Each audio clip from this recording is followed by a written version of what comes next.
Alexandria Paolozzi Moore, Senior Director of Government Relations at FDD Action, is here with breaking news about Iran from the White House. So, Alexandria, what can you tell us? Hi, Raj. Thank you for having me.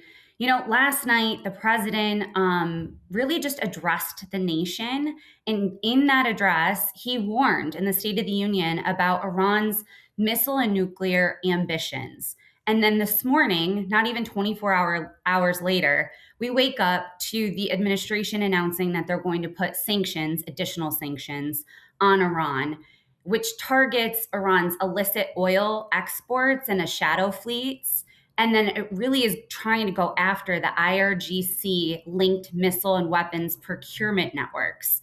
And this goes back to a quote that the president said in the State of the Union, where he said, Iran is developing ballistic missiles capable of reaching the United States. And it really stood out to me that the president's not just speaking about nuclear ambitions and nuclear targeting of Iran, why they're a threat. It goes far beyond that.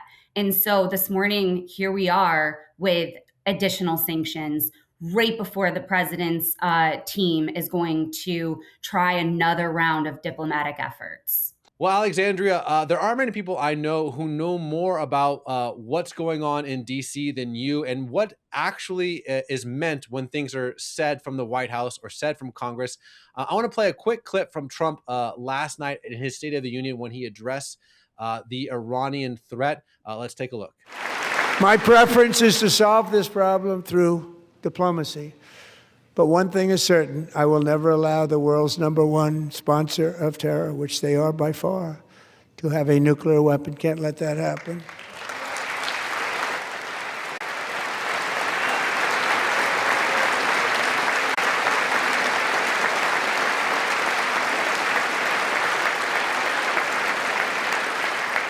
So what do you make of Trump's threat to the Iranian regime? The foreign policy message that we heard last night centered on two tracks. We have deterring the immediate threat of Iran and preparing for a longer term strategic competition with China. And with that, the president really laid out, and what stood out to many was the discussion with regards to Iran was not just about nuclear. It had to do with the regional actor that continues to rely on its proxies and ideological influence networks and what that means and the threat that it poses. And that is different, I think, than any type of messaging that has been coming out recently. And a lot of speculation is happening that this is laying a groundwork for what's to come on Iran. Well, that's the question.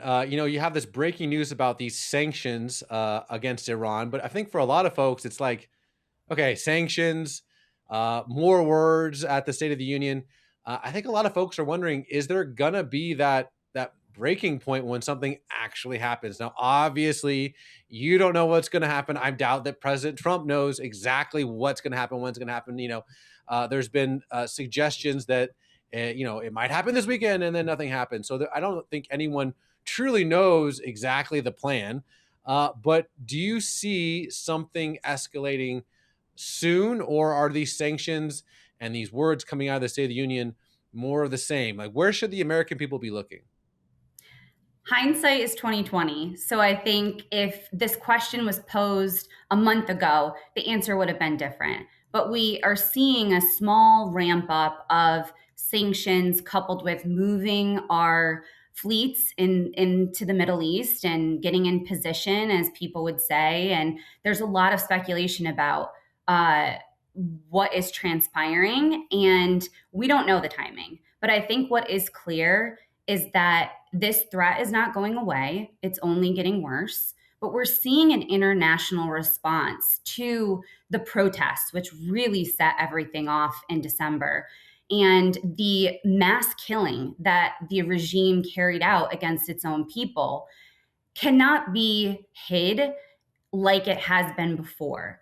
At this level, it's unprecedented. You have almost 40,000 people that were murdered, and after which has taken a while to get to this point, but you see Europe now designating the IRGC, where the United States designated long ago. And so these are all new developments, and I think that it's going to lead to something, and we'll see where. I think the two options that are before this administration are trying every diplomatic effort they possibly can, but understanding that it might take something of force to really change the narrative here.